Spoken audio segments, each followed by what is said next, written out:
My guest today is Nanxi Liu, founder, serial entrepreneur, and an absolute force for good in tech. Nanxi is co-founder and co-CEO of Blaze.tech, holds multiple board seats, including the LA Dodgers Foundation, and is an Emmy-winning TV producer.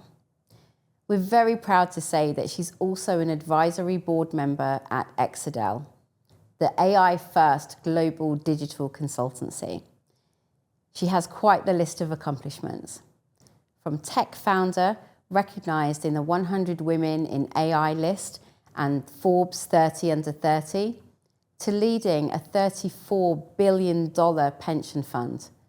We're here to unpack her unique journey and lean into her leadership lessons.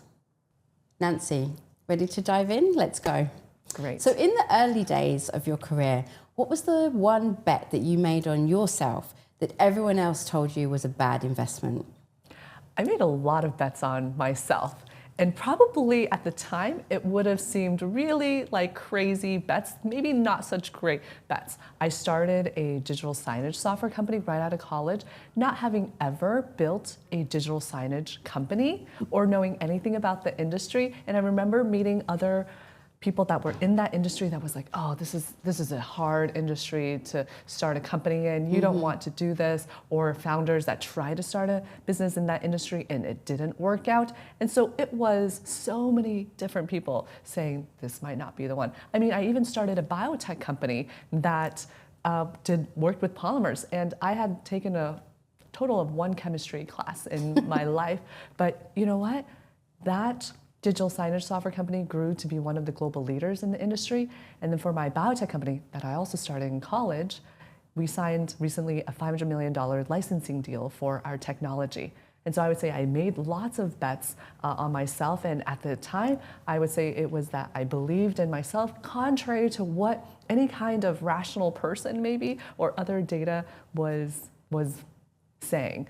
And speaking of bets, I actually literally made another bet on myself. That's a side thing where I decided I wanted to go play in the World Series of Poker. And I learned to play poker the month before.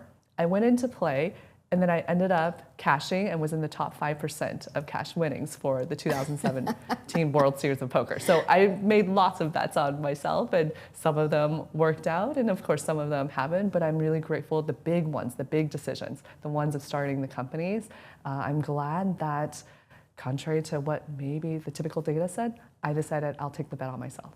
Wow, we're so glad you did. I wasn't expecting the last one. Well done. Well, we were talking about bets, so I thought of that one. So you moved from the world of if you can't code, you can't play, to building tools that literally democratize coding itself with Blaze.tech's no-code platform. With non-technical teams now empowered to create, what strategic advantages are companies realizing in terms of accelerating new ideas, increasing speed to market, and fostering diverse talent retention? Absolutely. I would say in the world of no code and enabling people that don't have the technical capabilities but are the experts in whatever workflow they're doing, it lets them go and increase their productivity. So for us, it's not only it's helping developers. We have lots of developers that will use our software, all the way to people that are the operations person, where they know exactly, they know that operation inside and out, and they said, if we can automate that process, then it will speed up my work. And so it's giving them now the power to be able to do that. And it's also really being able to have them feel like they can control also the outcomes of whatever product that they're building, instead of always, bothering the engineering team. Like for every change, they're able to make the change themselves. And so for the engineering team, they can offload some of the work to the people in operations saying, hey, you can create it yourself. And at the same time, they can go and speed up their development. It's a really empowering tool. Yes, we wanted to, and especially in the world of healthcare, which is where we focus on, there's so many compliance and security guardrails that you have to have in place that we want to take that off of the hands of people that say, I know the workflow, I don't know all of the security and data privacy nuance, so give it to me out of the box. Let me build in a secure environment, and that's another key part. Absolutely. And what trends are you seeing globally with women in tech right now? Yes, well, I think with a lot of the AI tools and a lot of the no-code tools, it's enabling more women who don't have the technical capabilities to go and create outcomes that are as if they had a computer science degree. Now, what I see for women is that even in building from the designs to the operations, it's letting them express their full strengths and capabilities, their expertise in that area. And we're here in LA today. What's the tech scene like in LA, Nanxi? I love the tech scene in LA. I think it's one of the most diverse tech scenes in that you have folks, it's not just, entertainment and media, but you have folks that are lots of consumer applications. You've got a growing space tech. And of course, you've got health tech, you've got fintech, prop tech. So I really love that when I'm out at a startup event or a tech event in LA, it's not just another enterprise SaaS company, even though we're enterprise SaaS. I really do love meeting somebody that is doing something in fashion, something in e-commerce, something in defense. I think it's what makes LA special. And of course, the lifestyle, I think, is just unmatched anywhere else. Excellent. So despite the progress, there's still a very male-dominated software development environment in technology. Do you feel you've ever had to prove your own technical credibility more so than your male peers throughout your journey? And what did that really look like for you in practice? Absolutely, always. I think for a lot of women, you do immediately, when you go into a room, I think you have a shorter amount of time. We have a shorter amount of time to build that credibility and demonstrate our credibility compared to our male peers. And so what I always focused on, even when I was fundraising, when I went to go pitch investors, is I'd go straight to the numbers because the numbers don't lie. Okay, maybe that male founder, they have some connection, or maybe it reminded them when they were a founder back in the day, or their younger selves. For me, where most of the investors end up being men as well, I go to the data, I talk about the metrics, the success metrics, the retention of our customers, the growth, and that I let it speak for itself. Now, in addition, I really also focus on where I have my expertise. So when it comes to the technical chops, my co-founder, co-CEO Tina, she's brilliant, one of the most talented developers, engineers, and I don't try to pretend like I've got the technical chops that she does. I focus on the sales, operations, vision, strategy, finance, the places that I feel like I have a competitive advantage compared to somebody else. And it's really actually leaning on my team and the people on my team that have the expertise all the time when it comes to talking about, oh, wow, how you've done a really complex integration with a healthcare. Healthcare integrations are all difficult, but let's call it EHRs, like the epic systems of the world. People are like, how do you do that? And I say, it's really, I've got the expertise to bring great talent to the company. But that actual integration, the execution, those are my incredibly talented developers that are doing that. And so I'm not taking credit for that, and I'm not trying to say that I'm the best at it, but I am trying to say I've got the best team to execute the overall vision.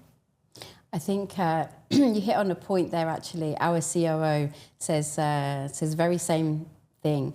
Facts are friends. So get to the metrics, get to the facts, and the why and the story around it will come. So it's a great strategy to make that impact. Even now, I'm always pitching customers or investors, right? It's almost always the second or third slide after I have the vision slide, I go right into the metrics and the traction to demonstrate. This isn't just some idea. Blaze isn't just some, interesting hobby platform I built. It's live. It is used by some of the largest healthcare systems as well as startup companies. And so I go right into that data. It makes the conversation a lot easier. Yeah, and I think that's a great tip for women, right? Very often we navigate a story when actually sometimes it's best to go straight to the facts. So it's a great tip.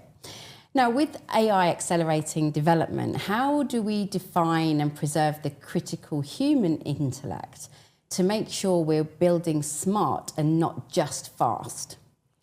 I think AI is very good at when you give it a lot of data for a certain type of output, but you still need that human judgment in determining what data is more important than others for that specific workflow or that specific operation you're trying to build. Because that human, like the founder, I think about when I'm going to pitch an investor, I can feed AI, here's all the background of the investments they made, all of their background on what kind of company they've worked with, but it's that conversation that I have with the investor where I can tell, okay, is this a person that I want to work with? Is she somebody that is here looking for a quick, return on investment, or are they here for the long haul, the long journey that is building a company? And so those are all the small details that, unless you are uploading that conversation and the video to AI doesn't capture that. And so I think, if anything, AI is just giving us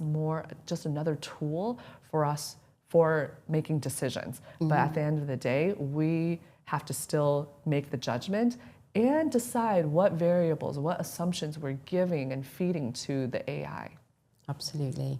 And AI technology specifically will reshape the opportunities. What risks do you see for women in that? I think both on the risk side and the opportunity side is making sure that we stay ahead of the game. It's encouraging women not to be afraid of it or to feel intimidated by it. I have friends, not just women, that are like, I feel so behind now. What is OpenClaw? How do I set up OpenClaw? Mm-hmm. And frankly, it's actually not that easy for some of these AI tools to set up. And so it's the encouragement to make sure that folks play around with it and take the time to learn all of the different things that are happening in AI and truly putting in the time. So much of it is actually just playing around and seeing the limits of different AI tools that are out there. So I would say the risk is sometimes even relying too much on AI, mm-hmm. because AI can accelerate things, but it doesn't solve for everything. It doesn't solve for the judgment on even which AI tool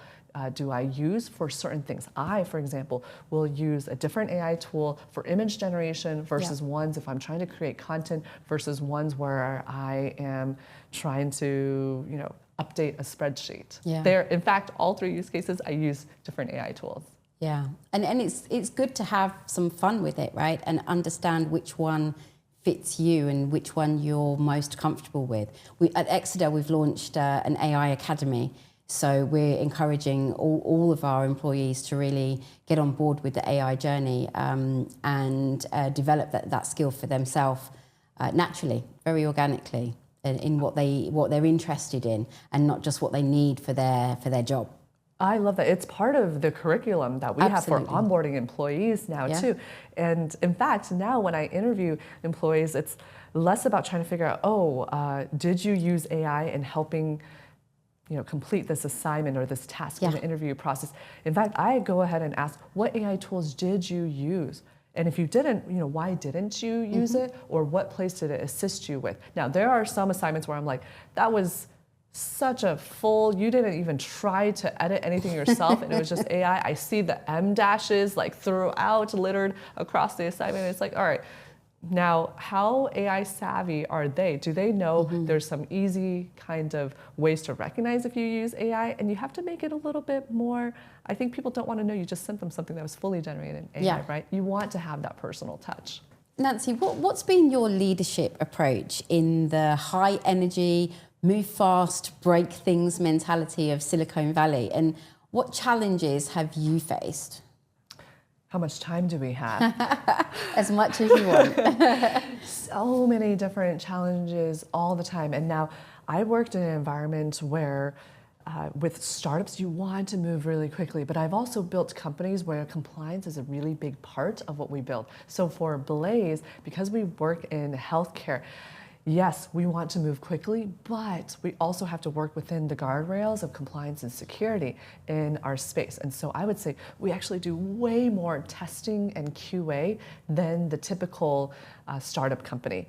We don't have the luxury of saying, this feature that we're coming out with, we didn't do full regression testing on it. Let's just, go and release it. For us, we do so much testing before we release that feature out, and we have to make sure we also still are competitive and have that startup pacing, which is very fast pacing. So it is a constant balance that myself and the team have to juggle, our product manager, folks that are directly working with the client in setting expectations properly when they are requesting a feature.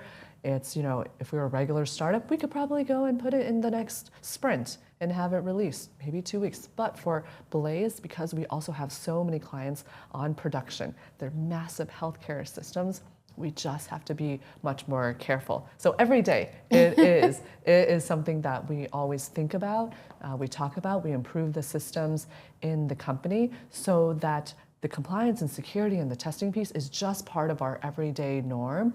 And because we have those systems and processes in place, then we can figure out where can we continuously optimize in speeding up how we're developing the product while remaining compliant. Yeah, and that integrity is super important as well. And one of the personal values that I hold very dear, have you had to compromise on any of your personal values as you've gone through your leadership journey? And what's that been like for you if you have had to do that? Anytime I've had to compromise on something, whether it's compromising like, maybe that person can work out even though something that I find very important, they're not fulfilling, it's not worked out. And so there are two things that I think are just key traits that I look for when I work with somebody. And one, you already touched on it, integrity. Yeah. Integrity is a non-negotiable. In fact, we have 6 values at Blaze. The first one we always share is integrity. We need people that have integrity. If they say something, they're going to do it and follow through.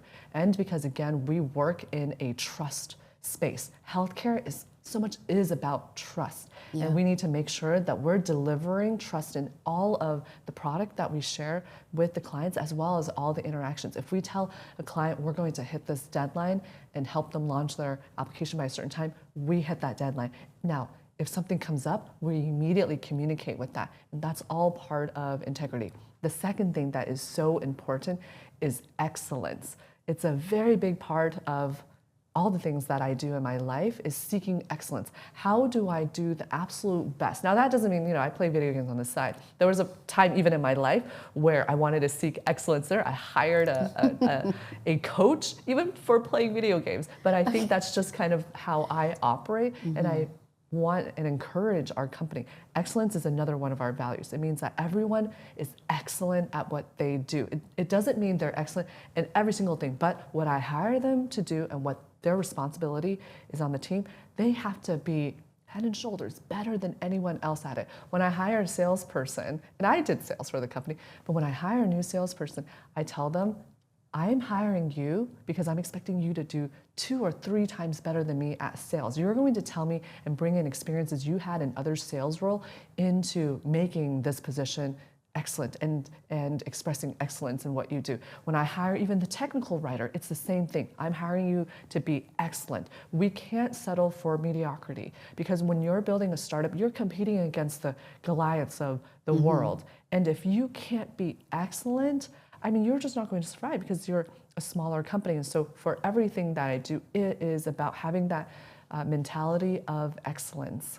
So we talk about when things don't quite work out. What's been the most uncomfortable piece of feedback that you've received throughout your leadership journey? I constantly ask for feedback. So actually, it's not uncomfortable anymore. I try to make it not uncomfortable. In fact, when we bring a new person onto the team, I immediately say, share feedback with myself. And in fact, the other day, one of my newer developers said, I hope I'm not stepping out of line, but you encouraged us to share feedback. I've now been with the company for about 2 months, and there's some ideas that I have I'd love to share. And again, I hope it's okay. And I immediately said, I love this, yes, because the feedback was really thoughtful. And in fact, I tell the team, there's a difference between complaining and feedback. Complaining is when you just say, this isn't right, but you don't try to solve for it. And for us, we say, we are a team of problem solvers. And part of it is giving feedback where that feedback, there's some kind of action or idea to go and make it a reality. And sometimes that feedback could be like, it'd be great to do this. It's not urgent. Let's just keep it in the back of our minds when we're doing something next. And that happens. We even have a place where we track ideas, where everyone in the company can go and share feedback, whether it's product feedback or it's a team feedback. Like I had an idea of one of our team members said, we want a certain type of swag. Like it would be great if we could have, just more polos with our name when we go to certain events. I was like, okay, great. Yes, let's make even simple things like that, but it makes people then feel comfortable sharing feedback, and it doesn't need to just be in their domain expertise. They can share ideas in others. Now, uncomfortable feedback, I'll share one with you. I think that will be surprising, and I'm grateful for this very humbling experience. There's feedback, and then there's feedback from your co-founders early on when I started my last company. We are about a year in, and one of my co-founders came in, I had a group of co-founders, and said, I'd love to try if we could have another co-founder be the CEO instead. And being sat down in the conference room with my fellow co-founders, and they're like, yeah, Nancy, I just don't know. I want to see if we can have somebody else try to be CEO and try to accelerate. Now, one, that's difficult feedback. I'm serving as a CEO, and my co-founders say, I don't know if you're the right CEO at the time. And at the time, I immediately said, you know what? I just want the best for the company. And I immediately said, I understand. Who do you want to have as CEO instead? It was another one of my co-founders. And I was like, yes, I want him to succeed, and I want him to go, and I will go and tell some of the investors. And I told our investors, like, this is why it's a great idea for him to step in. I didn't tell all my investors, just a couple of our key ones. And I said it was a humbling experience because it was feedback that they felt like there were some things that were missing. And I was like, I need to constantly improve. Every role that I have, I don't take it as like it's a given. I'm CEO, so it's a given I'm a CEO. It's always, okay, how do I constantly improve? Just like I treat myself really like any other team member. It's not that role is just given and you have it forever. It's always an evaluation. And my co-founders gave that evaluation that said, we don't feel like you're doing enough at the time. So my other co-founder then served as CEO for about a month. And then the rest of the co-founders and himself came back and said, actually, we want you back as CEO. But it was a very humbling experience. And it was a great, really exercise for all the co-founders to say and do a check-in. There are probably other ways to do that. But I would say that in terms of uncomfortable feedback, that one was pretty uncomfortable. It was uncomfortable. I received lots of feedback. Tough to take. Yes, but most of the other feedback, I love getting the feedback. I even had also early on, and I changed some of the way I operate, is thinking about how I operate versus how my team members want to operate. Early on, I wanted people to work 24/7. I really did. And in college, when I would do these hackathon competitions, it's basically where you're given 72 hours to go build a new application. I loved it. And I would try to do that with our team. And then my co-founders had to say, Nancy, not everyone wants to just work 72 hours straight with a couple breaks in between to sleep. And then I was like, what? And then it was like, in my mind, I was like, that's how we should operate as a company. But in a lot of ways too, that's not sustainable for a lot of folks. And so getting that feedback, I still remember it to this day, and thinking about how do you create an environment that is both really high energy, but also giving people the space to rejuvenate and to recharge. Yeah, that's super important. And I think taking on our own high excellence and 24/7 kind of attitude to work and is when you're most passionate.